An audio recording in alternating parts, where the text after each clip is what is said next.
secretary to say if we have a quorum? We certainly do. The first item on the agenda is to approve the October meeting minutes. Do we have a motion? I have a motion to approve the minute meeting. And a second? I'll second. All right. All in favor? Aye. Okay. Next item is still a little bit intermittent, isn't it? Yeah, it's well, I'm a holler. Yeah, it's just on and on. But, you know, there's not too many people, so hopefully we can talk about it enough. We're going to summarize the e-votes that we took. We approved Yacht Club roof inspection and partial repairs. That's around just less than $8,000, I think. And we also approved a violations module for Town Square so that our front office can keep track of those things a lot more easily. It will take them a lot less time to process any of the violations that occur. So it's just a kind of an efficiency thing. And it actually, is that free to us? I can't remember. Is that free? Yeah, we're getting that for free from Town Square, so that's nice. Kai? Yes. You are up. Number 5 is the Yacht Club, October financials.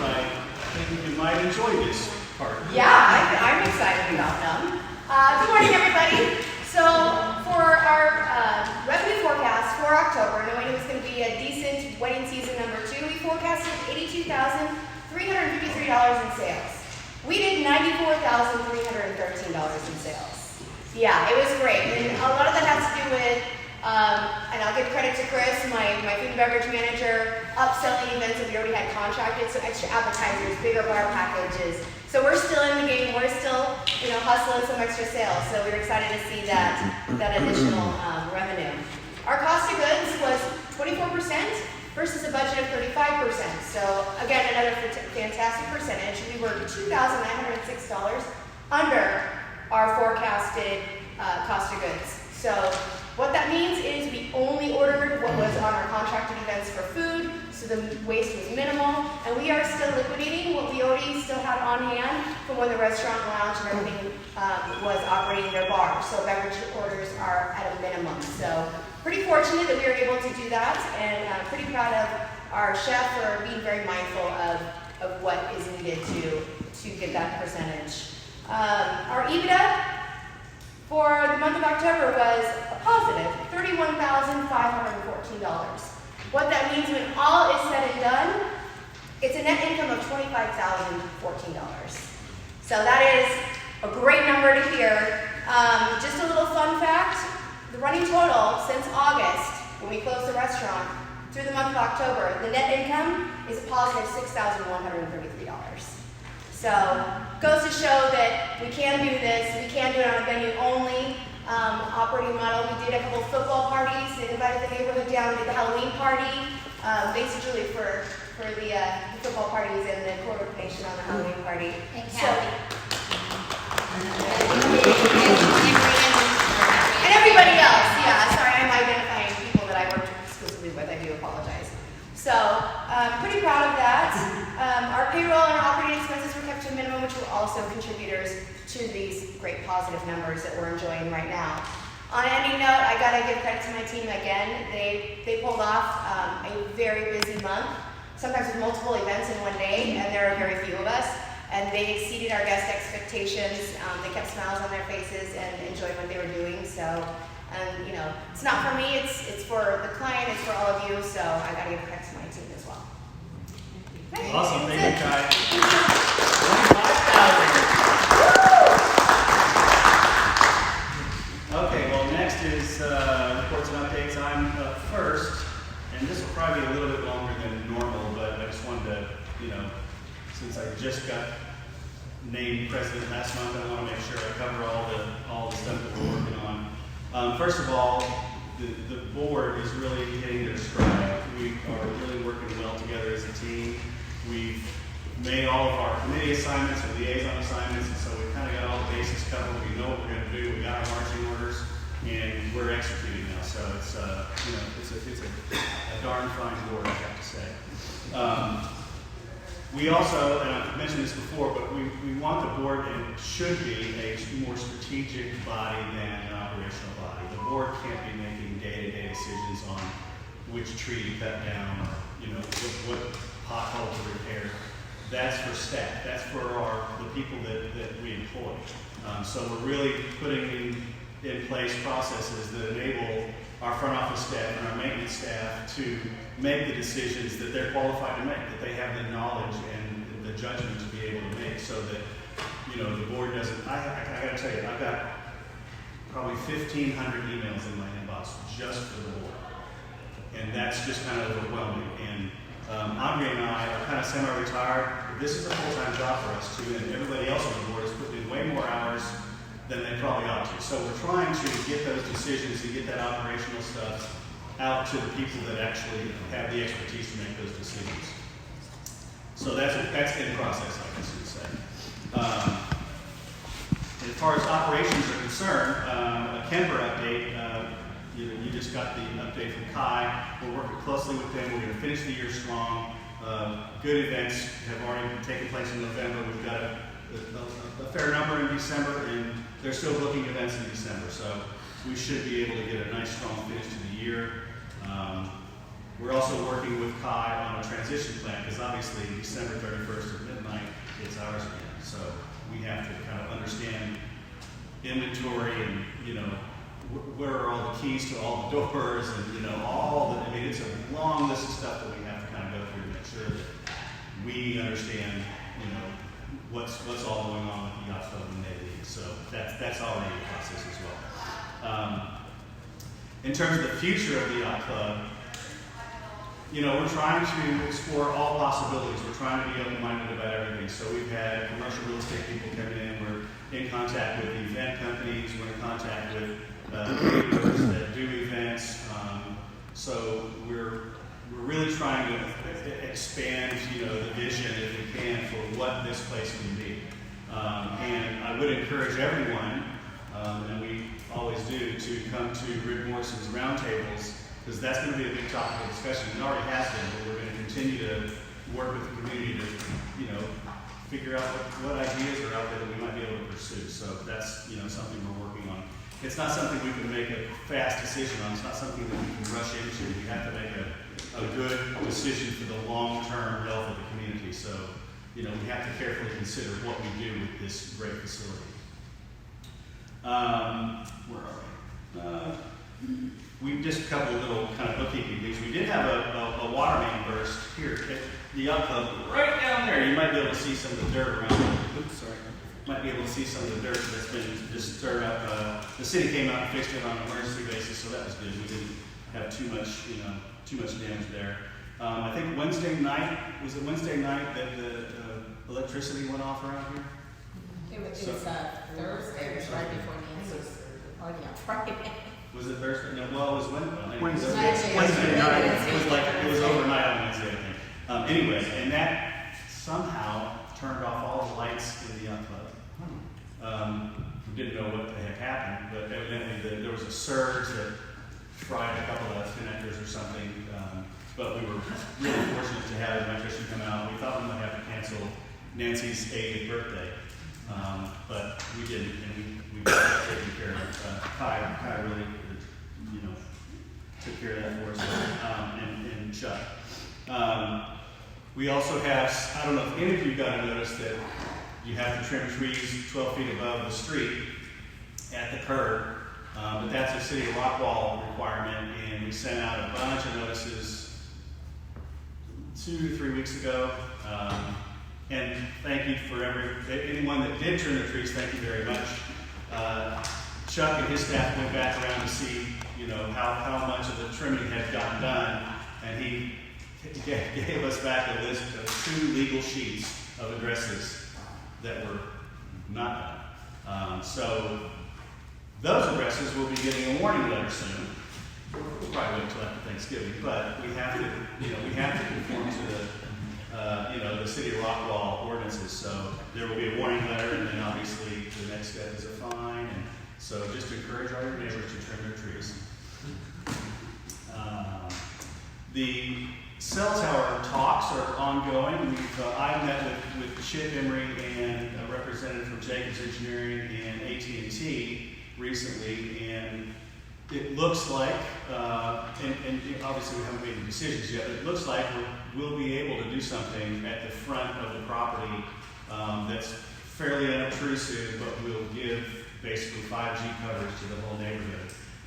And Buffalo Creek and parts of Keith, and but basically it's going to be right here for us, and we'll get coverage. Now I don't know what the timeline is for that, but we're definitely ongoing. We're moving forward with that. And I don't know, Chip, if you have anything to add to that.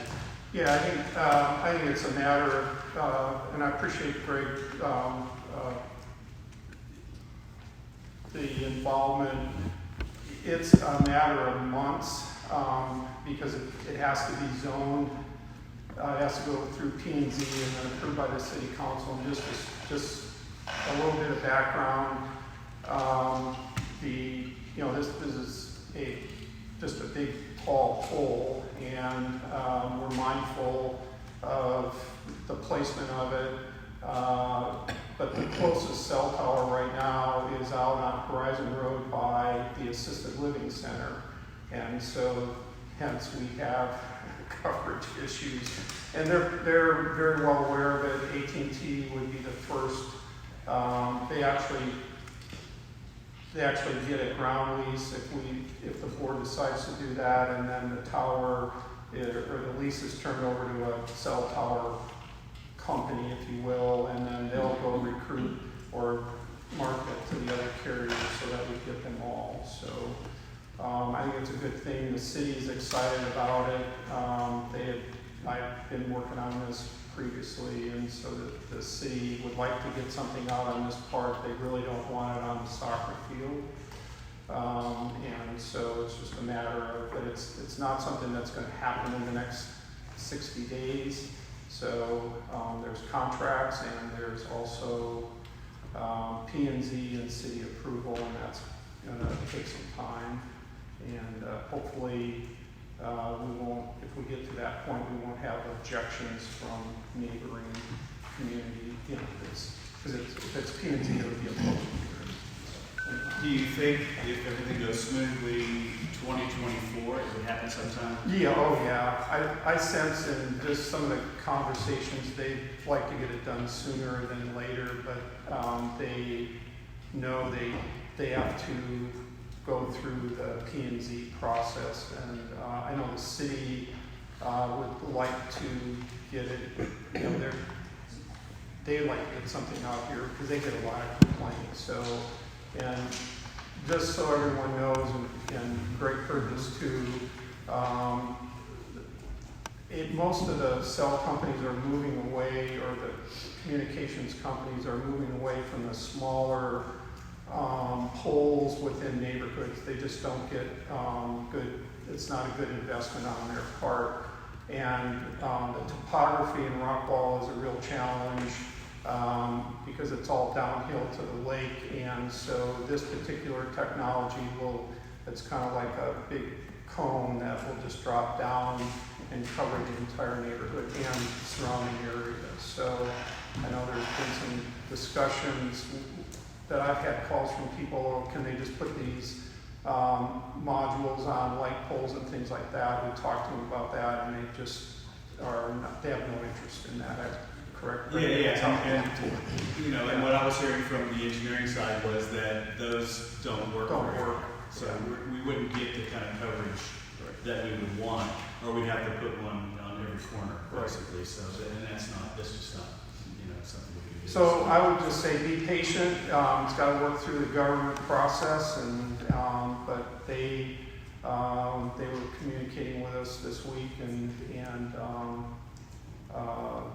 lawyers were, we'll have to have attorneys take a look at the contract, the ground lease contract, and things like that. So we'll just keep moving along. And the good news is it's revenue to us. It's revenue to CLCA. Yeah. So it's not a ton, but hey, it's kind of free money. You get cell coverage and you get paid to get it.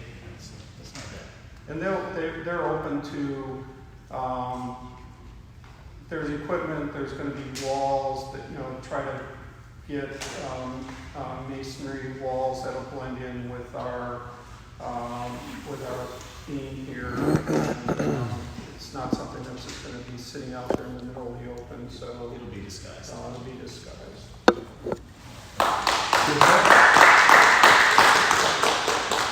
Now, let's move on to finances, and I'm not going to steal any assess thunder, I don't think, but we do have 2 injury claims against CLCA right now, insurance claims. One of them has risen to the level of a lawsuit, and the reason I say this is these are just 2 of many reasons why CLCA really needs to have a strong reserve account, and right now we don't.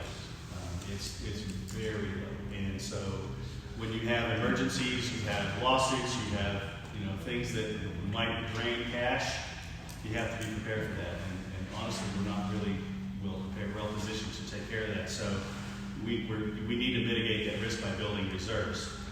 So that brings me to the 2024 budget, which we're working on.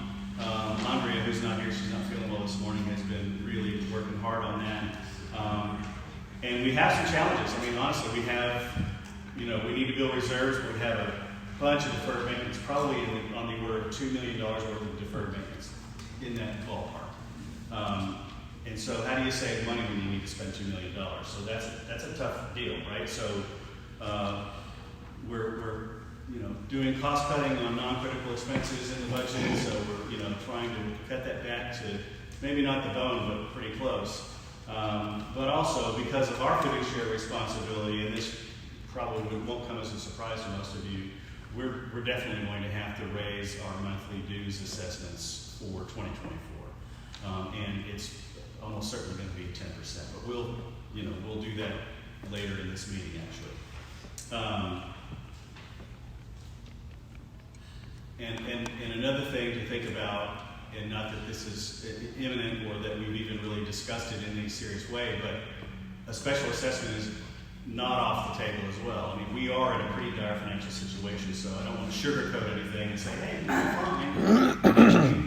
We might have to consider that. I'm not saying we will, but I'm saying we might have to consider that, just to kind of put it on your radar.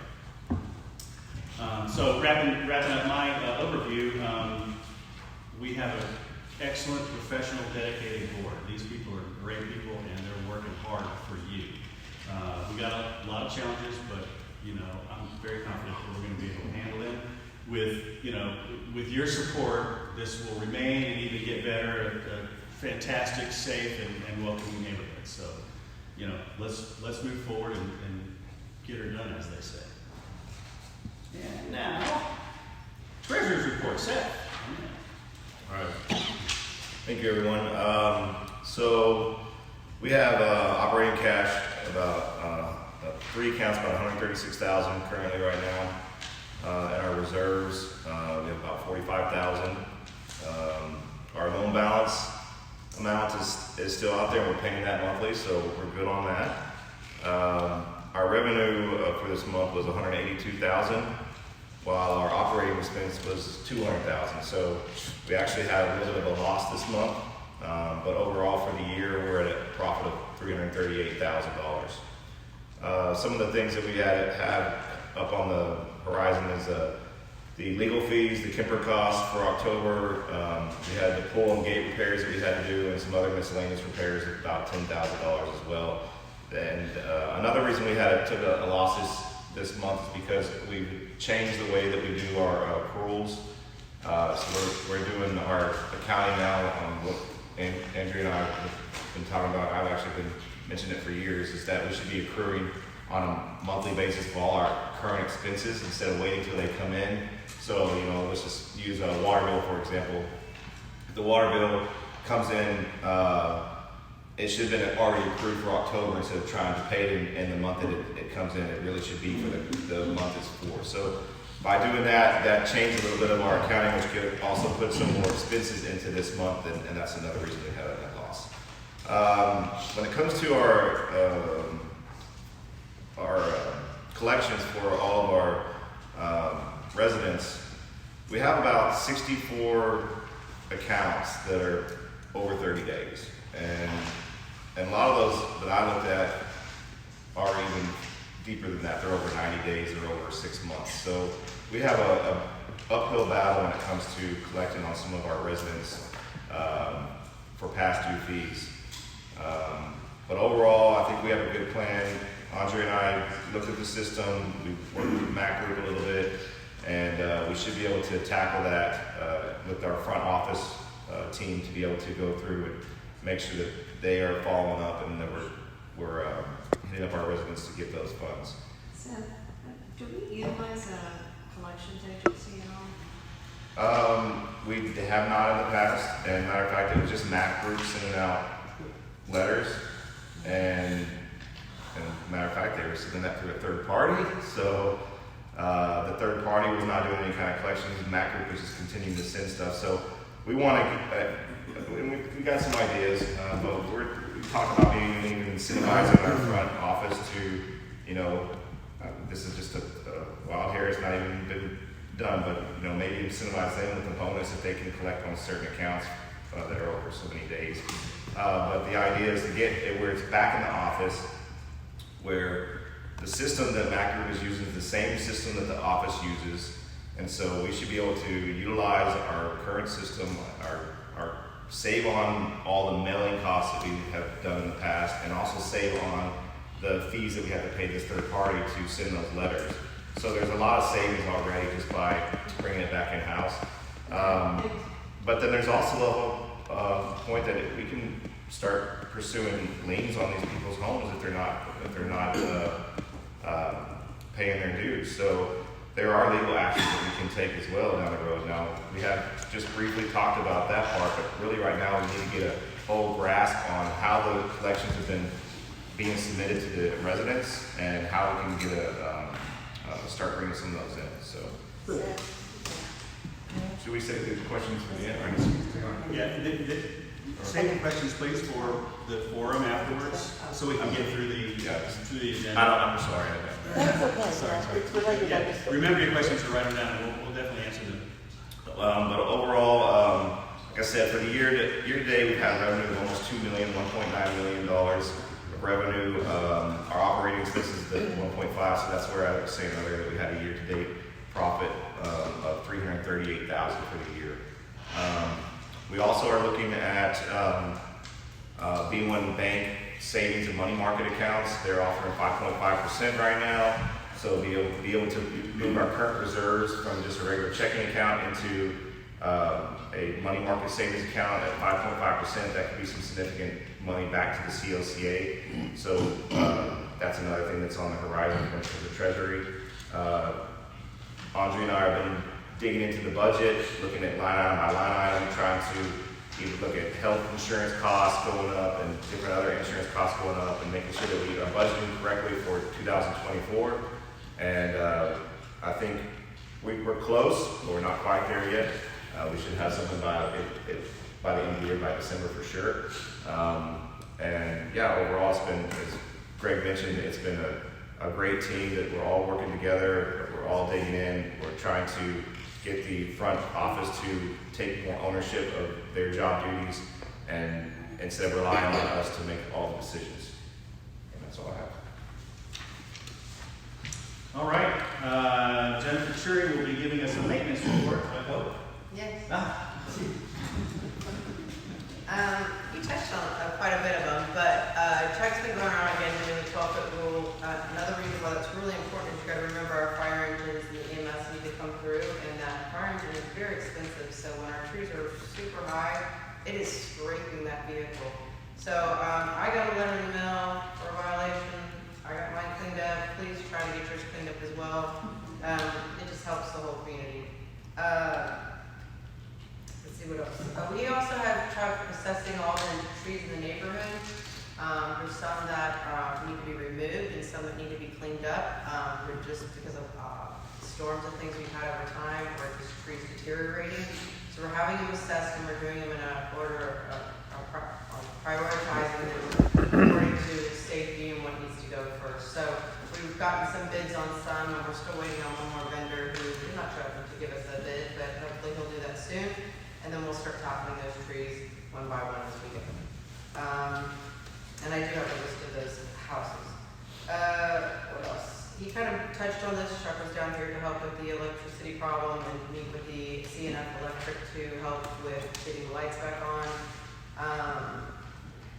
Also, Chuck and his team do cut down the trees themselves.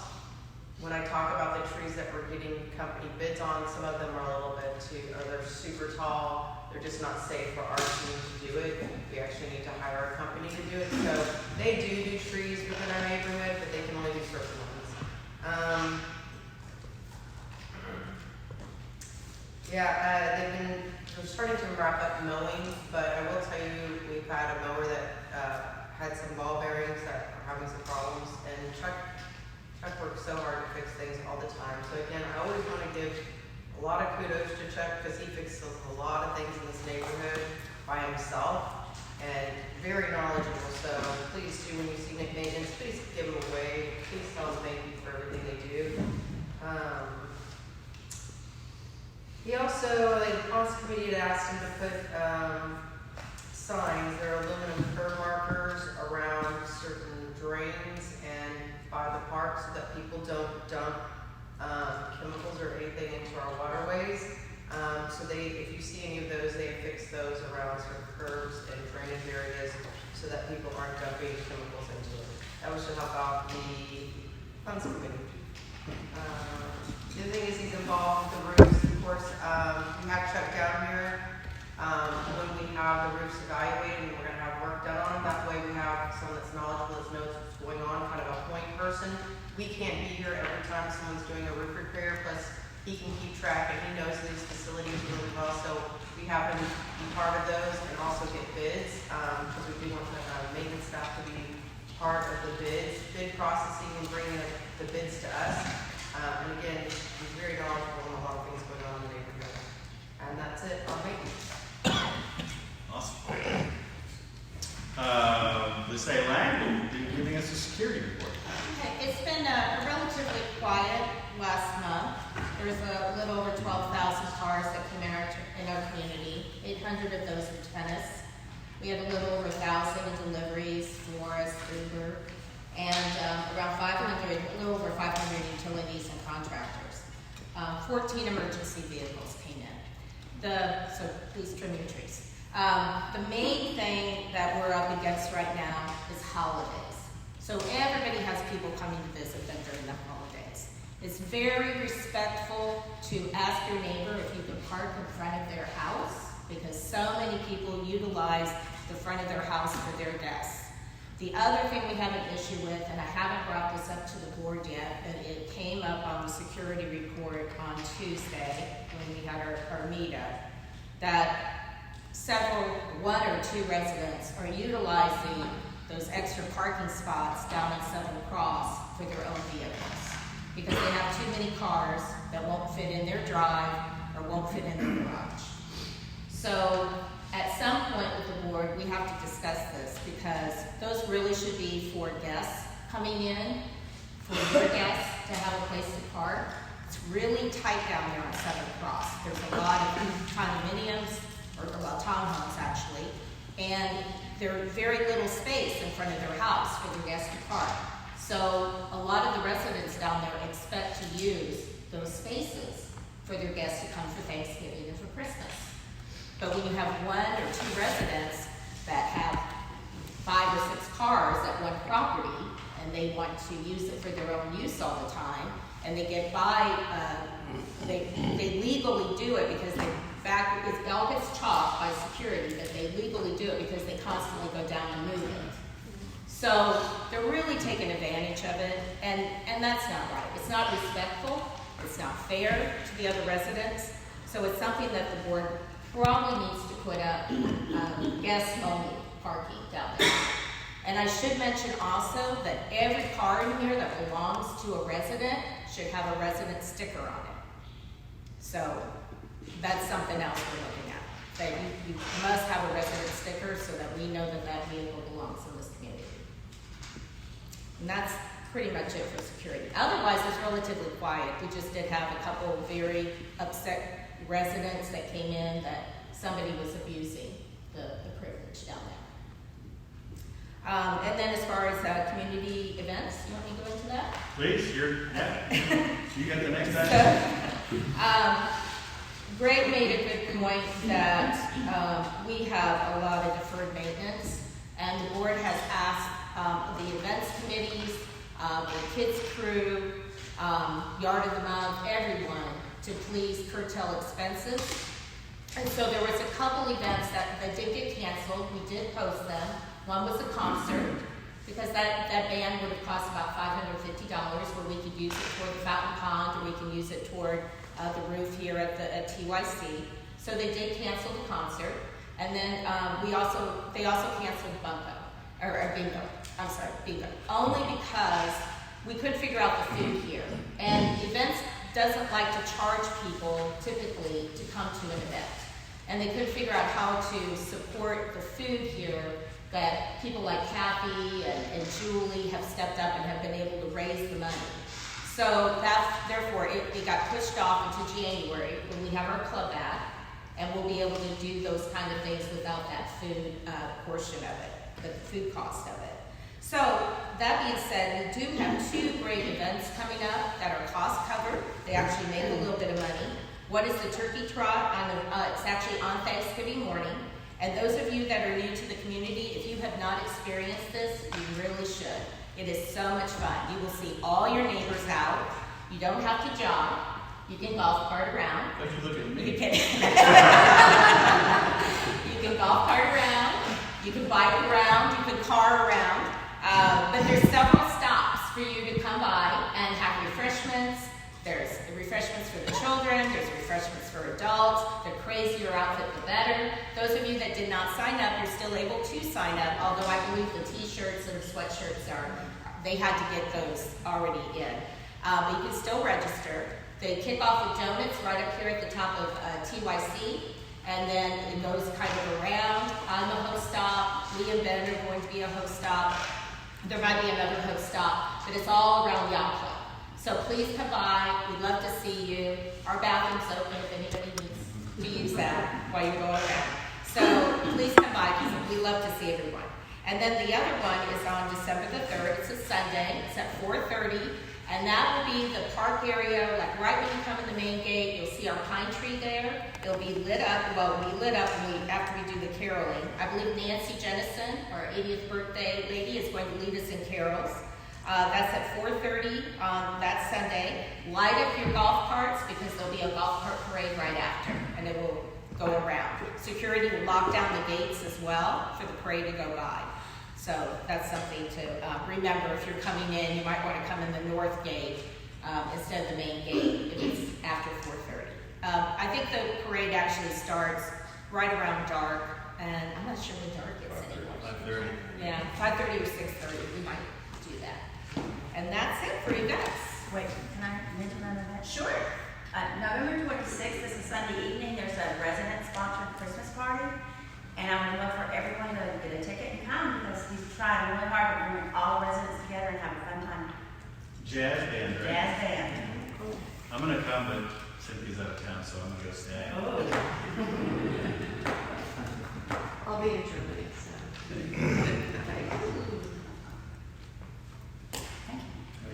I'm good. I'm All right. finished. Cheryl had All right. The next up is Rick Morrison for the round table report. Well, first off, I'd like to thank everybody that's been participating in and helping me with that. It's really a good chance to meet your neighbors, and we all really come together real well. I think we accomplished a lot. If anybody would like to tell me what they get out of it, that would be good. But what I've gotten out of it is we're spreading exactly what the board has to deal with. These priorities we have some that are really top tier priorities, and then we have others that we can push them back. But people might think their problem is the worst problem, but what I'm attempting to do is get everyone to see the other problems and be fair and honest. And what's the top priority now? Once you know what the other ones we're dealing with, and we weigh that in with our money and our finances and what we can get done. We're working hard as a team here to get everything done, and we'll continue to do so. The last one was on the 14th. Several of you guys were there. I appreciate you being there. Our next one will be on the 28th, and then we'll have the last one of the year, which will be the 12th of December. I'm not planning on having any more after that because of the holidays, and that's where I'm at. Awesome. Okay, I guess it's me next. Spyglass update. We've had several meetings with the folks at Spyglass. We're really trying to resolve the lawsuits. You know, they sued us, we sued them. In discussions with the board, we're ready to kind of make our, I don't want to say final offer, but we're ready to make an offer that we think will satisfy everyone's needs. And basically it's refunding the dues that we've collected since they exited and saying, yes, indeed, you've exited the CLCA. And there's a lot of other little bits and pieces there that we need to deal with, you know, what's the termination date and all that stuff. But we think we have and I don't know if I see anybody here that is from Spyglass. Stephanie usually comes to these. Anyway, so we've got an offer that we're going to make, and I'll be getting in touch with them and making that offer very soon. There was something else I wanted to say about this, and my old brain just stopped. Oh, yeah, well, yeah, so refunding, but also one of their demands in their original offer was, you pay our lawyers' fees, and we're like, no thank you. So I think that they're gonna be okay with just everybody goes home and pays their own lawyer fees, and, you know, we refund their dues that we collected and say, you guys are officially out of the CLCA. I remember what I was gonna say. And also, the follow-on to that is, they want to have an amenities agreement with us. We want to get rid of the lawsuits first, so we're just done with that. And then we'll talk about an amenities agreement where the Spyglass folks can use CLCA amenities and pay for them in some way. So we don't know what that's going to look like yet, but that's something they want to do. So that, you know, kind of replaces part of that assessment revenue that we're not getting anymore. They will be paying for the privilege of using our facilities. So, you know, take a little bit of money out here, put a little money back in here. You know, it's not going to be it's not going to be quite as much as we're collecting, but you know, we'll see. We don't know what that's going to look like. So that's kind of where we're at with Spyglass, and I expect that we'll be able to get this. We've already got kind of a legal document that describes most of this. We just need to change it a little bit, have our lawyers look at it, make sure it's right, and you know, I expect that we'll have something signed before the end of the year. Okay. New business. This is the one no one's going to like, even us. But we need to approve an annual assessment increase, and I believe the proposed amount is the full 10% that we're allowed to do. So if we could get a motion for that. I'll put my name out there for the motion. Huh? I guess I will. That's the treasurer. He should be the guy. I'll make it. So I'll make the motion. Something to have your name on. It's going in the official records. So Seth made a motion to increase annual assessment by 10%. Do I hear a second? I'll go ahead and second it. Jen, second. All right. Well, nobody feels good about it. Yeah. All in favor?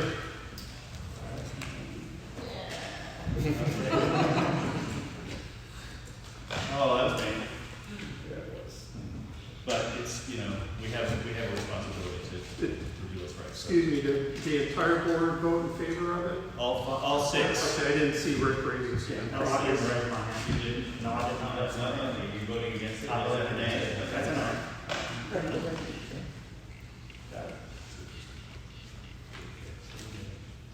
Five of us.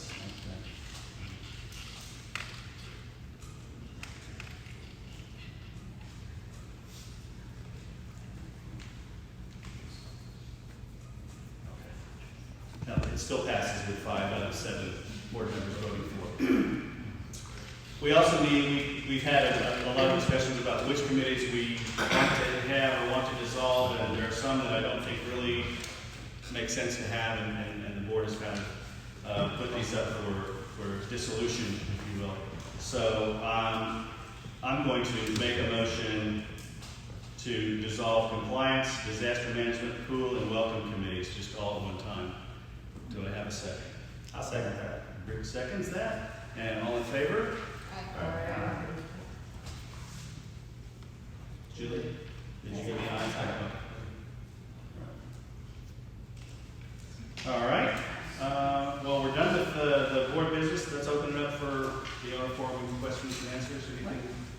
I'm sorry. Yes. Could you tell them that we're trying to get volunteers for the 50th anniversary? Oh, sure, yeah, absolutely. Well, since we're talking about committees, yeah, we do have a 50th anniversary committee. Julie's running that, and she's looking for volunteers to help out with the planning and those sorts of things. So a couple of ideas have come up where we might do something smaller on the actual date of the anniversary, which is in February, since we probably can't count on great weather, and then do something bigger later in the year, maybe in conjunction with Taste of Chandlers, maybe in conjunction with July 4th, we're not sure, but that's kind of the idea right now we're thinking about. Nothing's carved in stone, and Julie will be running lead on that. So, you know, if anybody wants to volunteer, talk to Julie after. And Julie, it was brought up last night that people would like to come and do a pop-up here. So maybe we could do something like that for the 50th, where we all meet up here and do kind of a pop-up. Everybody participate. excellent. All right, so now, any questions? Jim, yes? Jim Brewer, 420 Columbia. Greg, if the lawsuit is part of public record, and I know there's not very much that you can talk about, can you at least tell us scale and scope and the broad brush of what was filed? The injury lawsuit that I mentioned? Yes, sir. Yeah. Details. There's not a lot we can share, like you say. I mean, generally when they file, it's a more than a certain amount and less than a certain amount. And I think it's more than they're suing for. That doesn't mean there's any obligation on our part. More than 100 or 200? More than 200K, less than $1 million, I think is where they want the land. And, you know, we have insurance, so it's basically, you know, more up to our insurance company than anything else. But that's kind of where we're at. And the suit is from 2022, April of 2022, sometime back in that ballpark. There was somebody. Actually, it's before that. Was it 2021? Yes. Okay, 2021, yeah. And I would put it in the category of alleged. Yes, exactly, obviously. I'm familiar with it. I'm sure you are. So anyway, yeah, so Thank you. that's what we're sitting on that. So what happened? You can't. Yeah, it's details we can't. Yeah, share. It's an injury. Yeah, no, we can't. I mean, we can't. We are But not allowed to. It was filed in county court, or? Good question. I mean, we could just go look it up. I mean, I can't believe. It was filed in Rockwall County, I assume. Yes, it's filed in Rockwall. Yeah, okay. Oh, you're looking at it. Chip, yes. Thanks to the board for a great meeting. I had a couple of questions and a couple of comments. So I'm wondering where you all are on the Texas legislature made a couple of changes to the HOA laws again, and specifically to update, it requires a letter or communication to each member regarding fine schedules. And I'm wondering if has to be out before the 1st of January. I'm wondering where you all are on that. And then also there's a change in the law on alternative payment schedules for example, folks that are past due. I'm wondering, are you all working on that? Can you repeat that last one again? It's, there 209-0061 is the real estate code for, requires a written communication of some form to all members before the 1st of the year on fine schedules. And then also, there is a change to alternative payment schedules for past due assessments. That's 209.0062, and that was going to effect January 1st. So whoever, Riddle Williams, somebody should be able to help us with that. Yeah, no, that's, Sure. I know that the legislature periodically changes requirements and things. I wasn't aware of these two. I'm sure Riddle and Williams is aware. So we'll have to, Right. Yeah, contact just them. the big one is, the Does first anybody on one the board know about requires, this? Do you know anything about that? requires to be, you have to fit, the way I read it, I'm not an attorney, is it has to be physically, you have to send something out on it, so I just want to bring that to your attention. Fine schedule, but I didn't know about this alternative. Okay. Okay. Good. Yeah, we'll definitely look into that. Thanks. And then a couple of comments on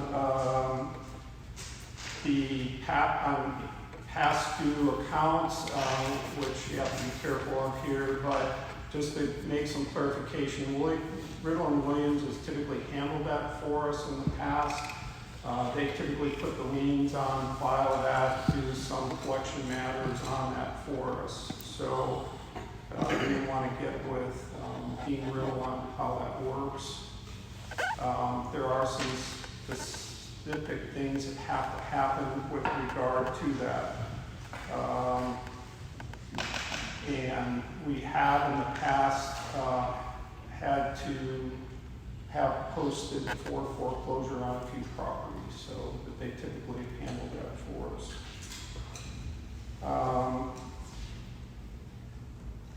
The other item I wanted to just bring up, sorry that Linda Honeycutt isn't here.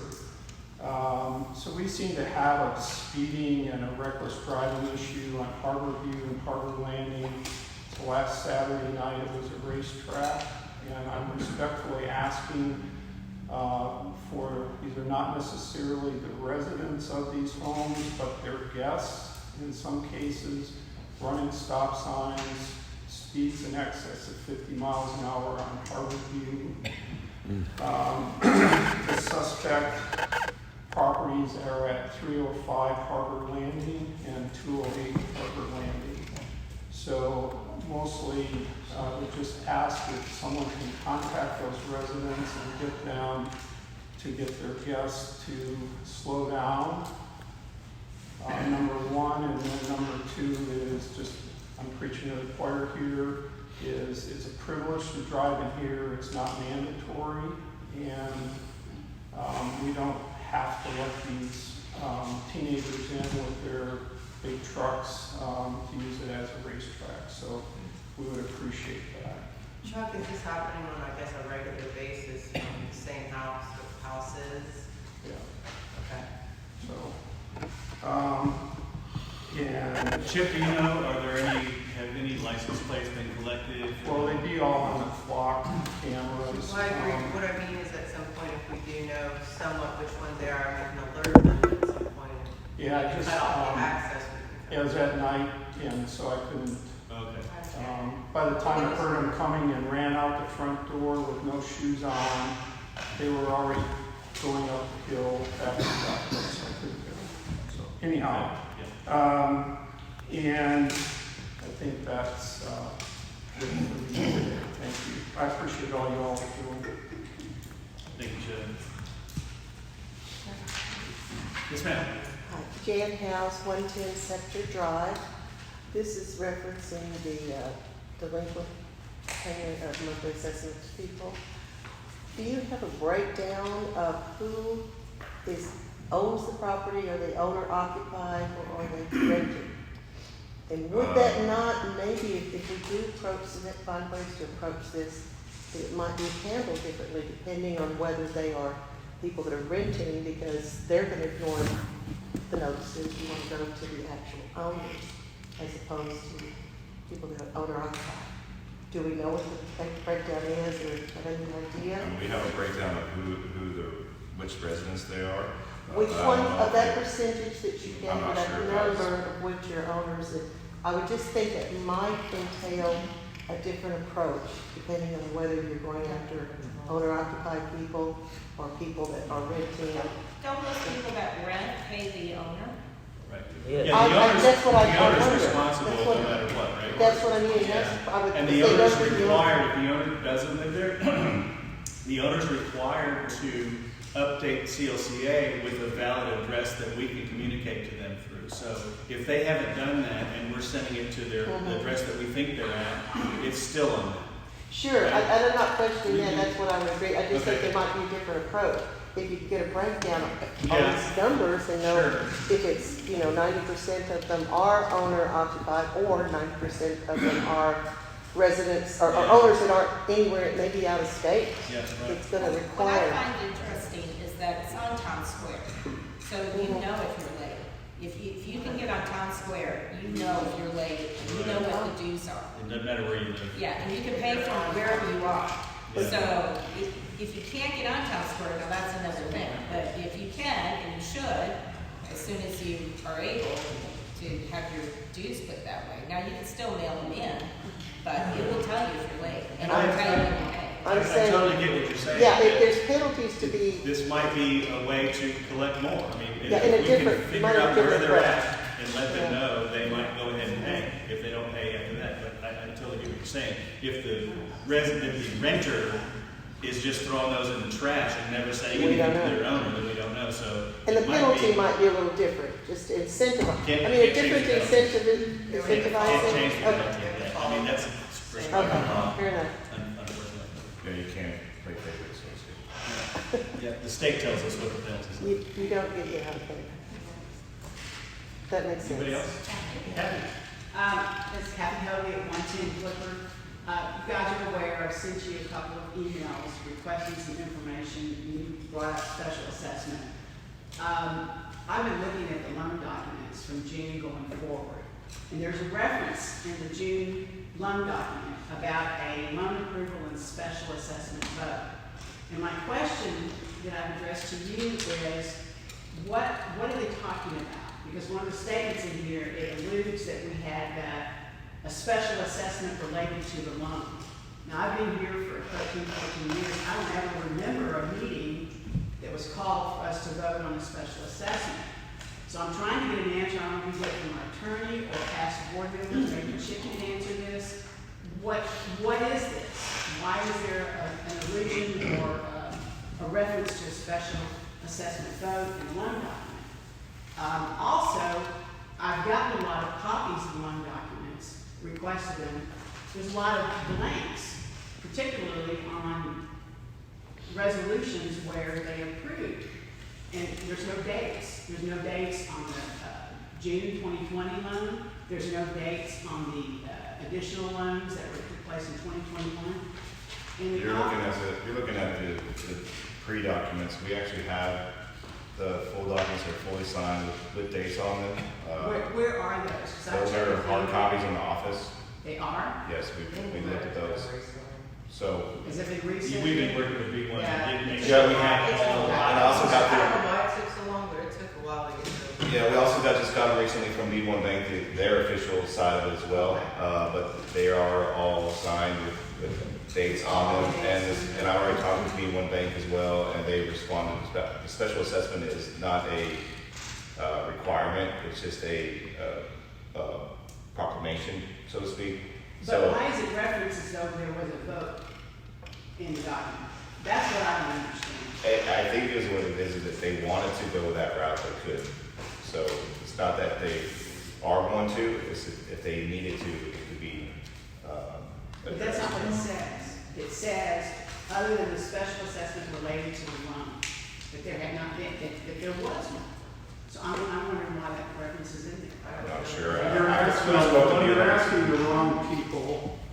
Yeah, that's One of I the- talked to B1 Bank, and B1 Bank was, they were fine with everything that's on the documents. There was no special assessment that was needed or required. Or has been assessed. I mean, there hasn't been a special assessment based on one document.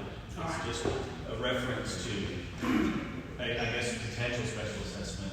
Chip, do you have anything to I'm add to that? I'm not You aware, so. You were part of, but you've been a part of this for a while, so do you have anything to add to that question? Not here. not here? So you can talk to me later about it. Yeah, I know exactly what the context of it, but I'm not going to answer it yet. Okay. Yeah, and that's, if we're gonna do a special assessment, I know we have to have a meeting called for that purpose. And then people vote on that, so, I was just concerned that I saw it in the documents and did not understand why it referenced it. Because, the one could be looked at as a special assessment. I mean, it's a hell of a special assessment, and we never got a chance to vote on it. So, that's another way to look at it too. Well, we do have the official documents with all Okay, of the dates. All right.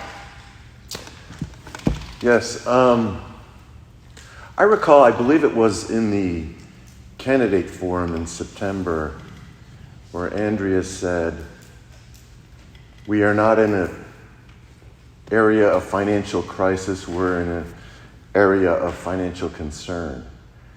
And just from what I'm hearing from the board over the past couple of months, it seems like from what you're communicating is that we are in a financial crisis. I'm wondering what's changed. Well, it's a matter of how you're going to define concern versus crisis. I mean, it's the same situation that we've been in. The more we dig into it, the more deferred maintenance that we see popping up. I mean, it's not, we haven't discovered everything yet, I don't think, but the more that happens, the more concern we have. I don't know that anybody has used the word crisis, but certainly we are in a difficult financial position. So, I mean, I hate to mince words with a writer. I mean, but that's, I would say we have money coming in that covers all of our security and employees, payroll and everything else. And we have a lot of stuff that we have to get done for, property tax and things that we're dealing with that have to get paid. And we have the money for that. It's exactly what Greg said, is we have also things that we want that maintenance that we need to fix. But deferred maintenance has always been an issue for as long as I've lived here. What's changed? Has there been a...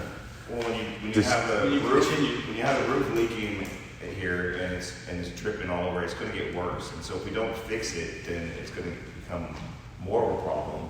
And that could end up being where we could get in a financial crisis. So right now we need to continue to look at, as Rick mentioned, what's the priority of problems that we have that need to be addressed, because they could become a bigger issue or a liability that could cause us to have. I have to weigh in on it also.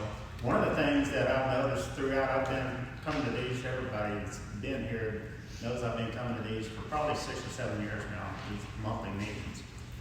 And when we change a board every year, we kind of change priorities, if you will, because we're different here today than we were 3 years ago. Pretty much, there was one, you say it's the only one that was here 3 years ago. So those deferred maintenance items you're talking about, I don't know. We can't answer for the board 3 years or 6 years ago. We just can't. So how do we fix that? And that's one of the things we bring up at round tables. So we're welcoming you to come and help us fix that. You just don't ask for it. You have a policy of not telling people you're not going to ask former board members for information. So, say that again. My understanding is that you've taken the position you're not going to ask former board members for background on certain deferred. I haven't never said that, Chip. That's I don't what know you what you're hearing. haven't called me. Huh? You haven't called. Should I? Sure. I've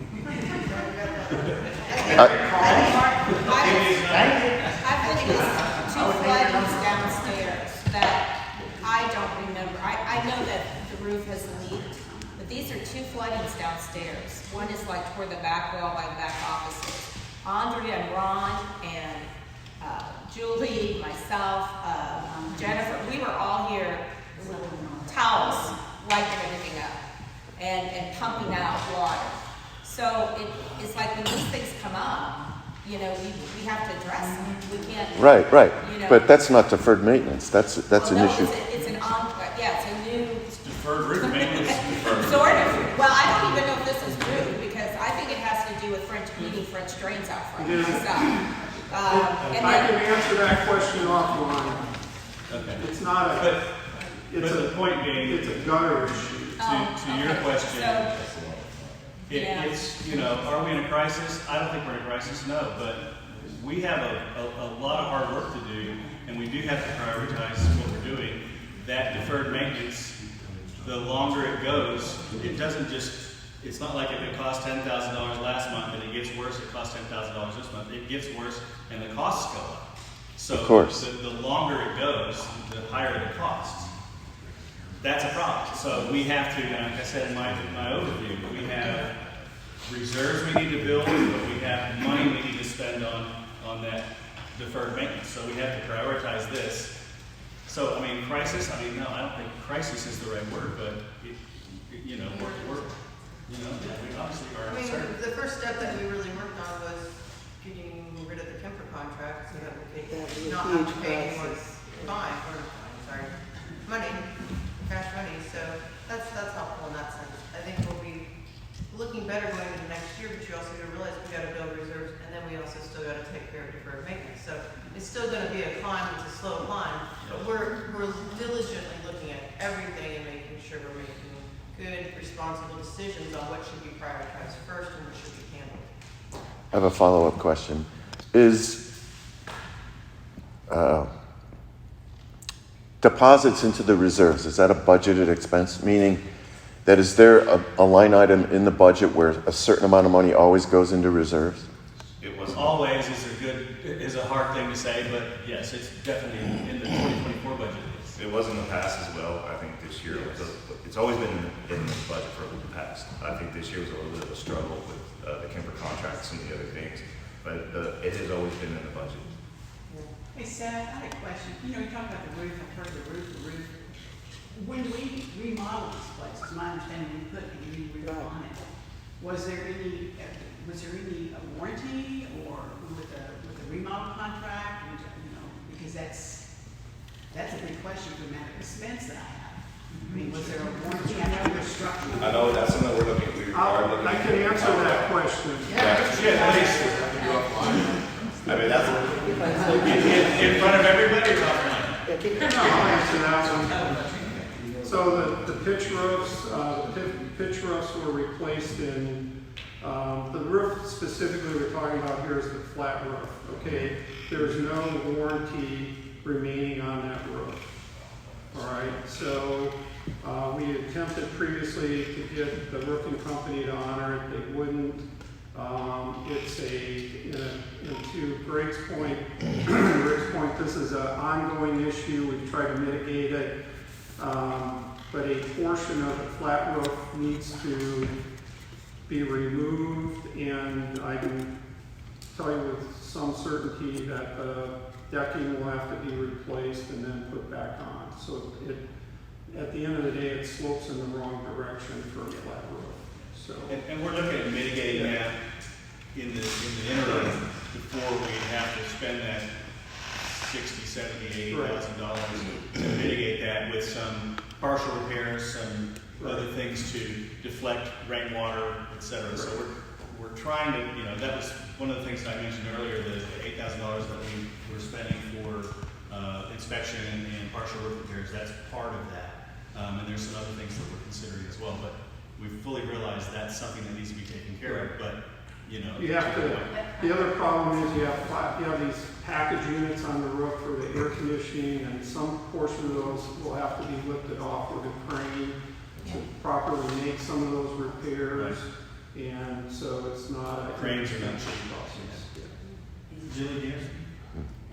I thought she asked was the whole roof replaced, and apparently we weren't replacing the whole roof was replaced in two different ways. The pitched roofs, the shingle roofs were replaced on an insurance claim. All these and the others were done. The flat roof was done, I think, during after the purchase in 2016 or 17. So. Now, there's references in the meeting notes, I've been going through those, that the roof after the remodel, that some work was done on that. So that's why I'm confused. And I guess going forward, if we do get contracts with subcontractors or GCs, and I'd volunteer for this, to look, to make sure we have in place and, you know, good mortgages for Security that. type language. Yeah, that kind of language that says, you know, within this amount, and there's standard statement when he's out there, like they're obligated to adhere to, so. Anyway. I just Thank think you, we're Jen. Thank spending you. money We appreciate chasing it. after something that wasn't done right in the first place. Yeah. For the record, from my understanding, it was done correctly, but there were other mitigating circumstances with other things that went on after that that caused damage to the roof that were not covered by the warranty. Jim has a question. Jim, yes. Greg, if you've got closure on that one. Yes, I think we're I gonna. have an easier question. Jennifer, you were talking about the removal of trees. Yes. Dangerous trees, trees that are too old, trees that need to be taken out of our shared spaces. Is there a policy to replace those with new tree growth? I know at least on Columbia, we removed a bunch of trees and didn't add any trees. And in the long run, that just, that worries me a little bit. Okay, that's a good question. I'm gonna say no, we have not looked at replacing them. I think we more looked at just taking care of the safety responsibility first. That's something definitely we can look into. I know the It's a good, I'd love to see a policy that says, in our greenbelt and shared areas, as we lose major assets like trees, it's our policy that we're gonna replace those with new growth. I know Shelley at the architectural committee and Jeff, they were talking about that at the last meeting they had, and I believe there was something. I mean, I didn't follow up for sure, but I believe they said something that they had to do replacements of certain things. Good. When it's a residence, now I don't know for as much as it is for like if our park has something that a tree goes out. Yeah, it's really only the shared spaces that I think we can take responsibility for. But I think that's something I can ask the architectural committee because they know all about those details of the bylaws. Thank you. Yes, John Paul Palmeyer, I live at 205 Rainbow Circle. When will the fountain pond be repaired? so I can speak a little bit to it. I know we have a list of items that need to be fixed, and I can't say that's the very top one, but it is on the list of priorities. Actually today, we should be getting a bid to see if it can be replaced, but at some point we have put money into this fountain and it's still having issues. It's over 20 years. And we're also looking at the option of what a new fountain would be, what's the cost of it, and then where down the line can we get that and put it in. So it is actually it's on our list. It's still being worked. It's I know still they there. said, a couple months ago, you were going to replace it with a new fountain. It could go beyond repair. Is that correct? So a new fountain is between 13 and 20 grand. Okay. So when we look at lists of priorities of things that need to be done and maybe looking at safety first, it's not going to be number one. Do we love the fountain pond? Absolutely. Is it still on the list? Yes. Well, I know as a homeowner, I paid a premium to overlook that fountain and that amenity. So for me, I mean, we sit on our back porch and we just look at stagnant water. So, it's hard, and I understand everything that y'all are up against. So I'm not just being self-centered, but all of our neighbors who overlook this pond, we all have the same questions, and nobody's saying anything. So I figured I'd ask. Well, no, it's a good question, and I don't think it has fallen to the wayside because now we're looking at, we've already put, I think, just off the top of my head, 1,000 into it a couple of different times, 1,000 total into it, trying to keep fixing it. Chuck does a lot of work on his own and cleans it, pulls it out. The thing is, it also got very, very low to the point that all of it's sucking in leaves and dirt, and that will just burn up an engine anyway, so we couldn't do it at that point. So we're now looking at, okay, do we keep sinking money into this fountain? We want a fountain, that's not a problem. We're looking at new ones, but it's just, where are we at now? Do we want to keep putting money into it, or are we going to do the full 13, 20 grand? Yeah. So, The I can't say I can answer. last time it was replaced in 2005 or 6, it was, at that time, the cost was $10,000 for the fountain pump. For a whole brand new one? Or Brand new one. Yeah, see, that's back then. Right. Yeah. Is there a company that rebuilds those? There is, Yeah. it's called Dixon. They've worked And we on actually had Dixon to do some of Brothers that and work, Mesquite, and they've worked for a on it a little long while. time already. I know they've messed with it a few times over the summer, worked for all of 1 hour every Yeah. time, it seemed like. That's So about right. We're like, Something sweet, that and then trippy. it's not working. Yeah, something that tripping is we had to have them for their reassessing it again. So why that took so long for them to come back out again was, and I hate to say this, they had a baby. And so we got pushed off again on having them come back out. But it's supposed to be today, either today, we can come out, like we said, or Monday, and give us another bid on what it would be to fix those. Over here. Betty, Have we looked into a solar fountain? That is one of the options too, so that's why the range is so different. The range is so different because there's one that has no lights, there's one with lights, there's one with colored lights, there's, all these different options, so that's why I say between 13 is one of them. And ours just has regular lights right now. Yeah. Jim? Yeah, Greg, I got a question. Earlier you mentioned we have about $2 million of deferred maintenance. Can you just give us some bullet points on what you believe those are? That's as Andre likes to say, Okay. wild ass guess. Does that stand all around this? That's fine. And we know that Another this parking lot and drive down, that's probably at least $1 million. Oh, yeah. Because that's also It's not. safe. No, Well, it depends on how you do it. It depends on how you do it. that's still way too high. You have to about this. That's Well, not all of it. Well, if you want to patch it versus do it right, so there's the patch where it's, maybe 500,000, but then there's a go and do it right, that's No, I over. think those And guys if you are- want to do concrete, it's astronomical. Well, we want to do concrete. We're not in a position to do that. Right. Yeah. So I think we're more in a patching mode rather than wait 10 years to put concrete or something. And Julie, do you have anything to add to that about this? No, I looked into bids and I think we've got one that's really reasonable, but Yeah. we haven't had time to. So But if we it's send still that, hundreds of thousands just to do that. I don't know. No. No, I don't think No. so. Maybe $100,000 or so. But, well, I'm saying patch the worst dangerous areas, not make it a few. Right, well, Other is than that that- the standard that we want for the community? I don't think we can afford it. No, I'm just saying, Yeah. that's not the standard, that may work for a while. Yeah, right.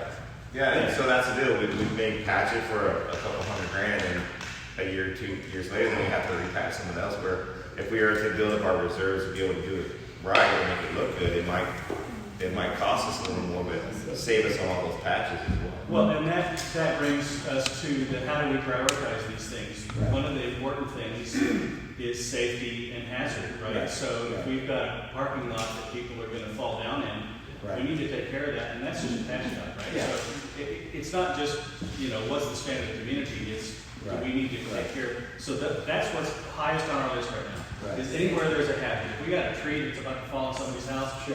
we need to take care of that. Yeah. If we got potholes in the parking lot that people are gonna trip on, Right. we need to take care of it. So Yeah. that's Well, how let's say we're. this. Let's just say you could ever patch it for 50 or 100 grand to get us years down the road. Other than that, what are some big issues that are very costly, you believe? This building, Right. Well, I know the roof, I know we might have that patched well, up it for depends.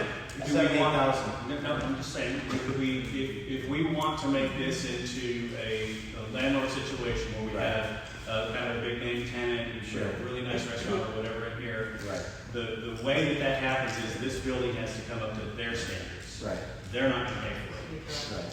So if we think we want to have a nice restaurant and we're just collecting rent every month, we're going to have to spend a lot of money on this building. And I know Chip wants to say something. Wait, let me say one more thing. Yeah. When you sign a lease with somebody, you could give them some free rent and put their money into fixing things up. Sure. So that wouldn't cost us a dime. Well, and we've had those conversations too. We might have to give away years of free rent to get. Yeah, that's a lot. Yeah. Okay, thank you. Yeah. Just for the record, Beeline, I got 2 bids on, last spring on grinding off, 2 inches of asphalt, so you get down below the curb all the way from Yacht Club all the way down around, and replaced. It was 100, don't hold me to the number, about $125,000 or $30,000. I think we pulled We've that. had We Beeline pulled out. Yeah, we found that. And then. We just had Beeline, we had Beeline, we pulled that Right. one, I think the old one, and we had, I think Right. we're having And a new the- one then too. And the parking lot was about as I recall, to do the same thing in the parking lot was about double that, so. Yeah, and then they gave us one for concrete as well. Right, so what the concrete down to come in, because you're turning a big trailer on there, that's what tears it up when you come around the corner, so. Any idea what the yearly budget was for maintaining asphalt? When you put asphalt down, there's gonna be an annual Right. maintenance because it's just part of the asphalt. Probably that's why people use concrete. So Right. any idea what we allocated for budget in the past? Because I don't know. No. Because you're gonna have, when we do put 100,000 or whatever in the Yeah, you have asphalt, we're to gonna see have a budget there for patching. Right, I'm just answering Okay. to get a realistic number so that Jim doesn't. Another thing for us to consider that I'm dealing with, or they look, some of these contractors are looking at this asphalt and saying, I need to get concrete over here, and Right. you can't get concrete there over the asphalt. Right. So that's some of the things we have to consider. Jim, did we get where you need to go? No, I'm Jim. Oh, Yes. That's what I'm looking at. No, I understand. I didn't hear the last thing. Did you say I make things up? Is that what you said? Yeah, just make numbers up. Really? Yeah. Okay. All right. Any other questions? That's great. Any other questions? We have a hard stop at 11:30, and it's 11:19, so, yes, sir. Is the budget approved for next year? Not yet. It'll be approved next. Okay, so it's not approved, but yet you are having an increase of 10%, everybody. Don't you think your pencil will be a little sharper if it wasn't so, a 10% increase? Say again, what's your question? Yeah. The question is, the budget's not approved, just approved to have a 10% increase. That Yes. doesn't seem to be putting the cart before the horse a little bit. We've gone through the budget Well, it's- extensively, it's just not approved yet, we haven't officially Yeah, voted we're on it. very close. I know, but you need, I mean, it almost has to be an austerity budget, guys. I mean, you Well, gotta. there's no doubt it is. We also have. That goes back to this gentleman over here asking if there are prices. If you're austerity or prices, you guys have to be working like that. When we had our roundtable, it didn't come up, but they were just spent $18,000 on tree trimming. I said, why doesn't our people do it? Well, they can't reach. Okay, they can't reach certain things, but $18,000?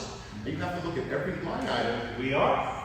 Well, yeah, but but you're increasing your revenue, and there's other places you can increase your revenue other than just giving us a 10% increase. Well, I mean, we're looking at everything, every line item on the budget, gone through every And single line you're item. saying that you have to have a 10% increase to cover what every line item is. It's not even gonna cover it. Okay, well, then go back to the line items and get rid of them. And reduce them. You can't do the Some of parking those lot. can't be eliminated. You can't reduce your insurance, you can't reduce your security. Hey, we already got them down to You like. can reduce the security, We they have don't them- do anything. They do, and we have them down to. How many 87. citations have they given for speeding? Or parking. That's what you're telling us. How many citations for illegally parked? How many citations for going through stop signs? Not how many people come into the Are they subdivision. authorized to give citations? No. I don't know what they're authorized to do. They're not. Well, that's Security is the man our gates too, though, to make sure that we have the people, tracking the people that are coming in the door. That's all they do. So why do they give notices on your car and say? They come down here and check to make sure that no one's in this building at night, they check the pool, they do all So kinds of they things. do a lot, actually. I mean, I I might get, do a lot, but I live on back to Yacht Club, and the cars going by with their loud mufflers and stuff, and the guys with their ATVs. They don't do anything to They stop do. that. They address it. Okay, by this time, and I understand what you're saying, and there is a lot of kids that can be obnoxious. Not kids, these are adults. Okay, well, okay, people in general that are Yes. obnoxious, but by the time they get the call, usually those people are already gone, so that's a tough one to capture, so understand that, I understand. but maybe if we can consistently know it's the same house or the same car at a certain time, then maybe we can jump on that, but things. That's amazing, because I did exactly that through the office, and they asked me to take a video of the noise. But that's because we can't stand there all Because you're along. there. If I told them it's gonna be done by every day at 8 o'clock in the morning, security could have went there and done that. Actually, I think we did discuss this vehicle, so it has been discussed, and it's probably being handled, but we can't always say how it's handled, but yes. I know what specifically you're talking about, because it has been discussed, has been a conversation. You called the cops. We can't.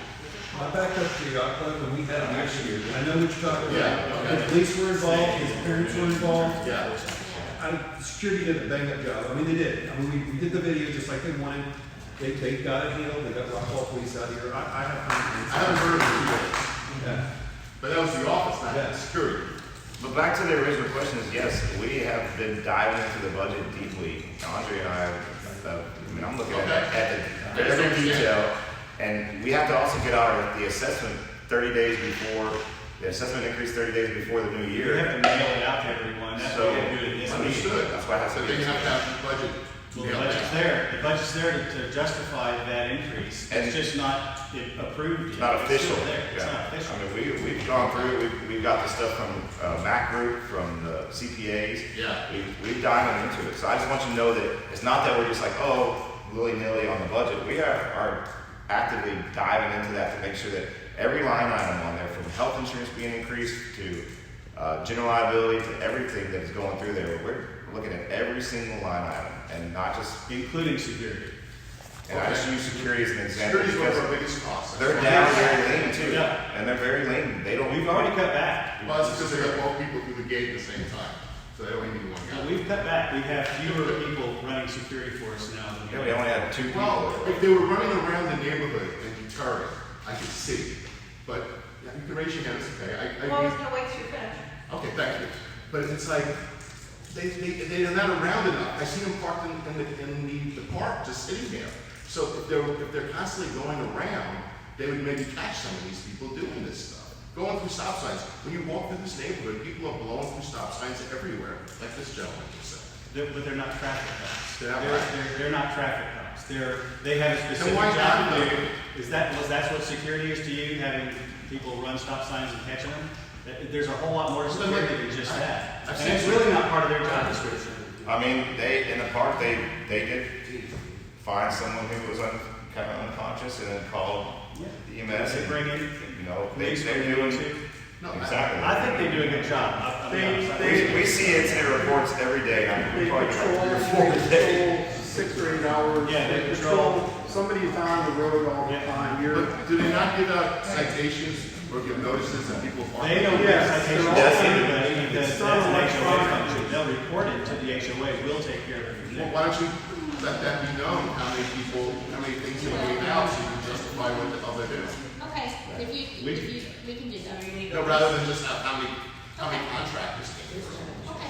You I know, mean, they do put overnight parking notices on cars. And I've got them myself. Leaving out there on but accident. they should, I mean, this shows they're doing something rather than how many people get paid. Just like explain it, it's not a nice thing to go for that. Yeah, okay, I'll follow up.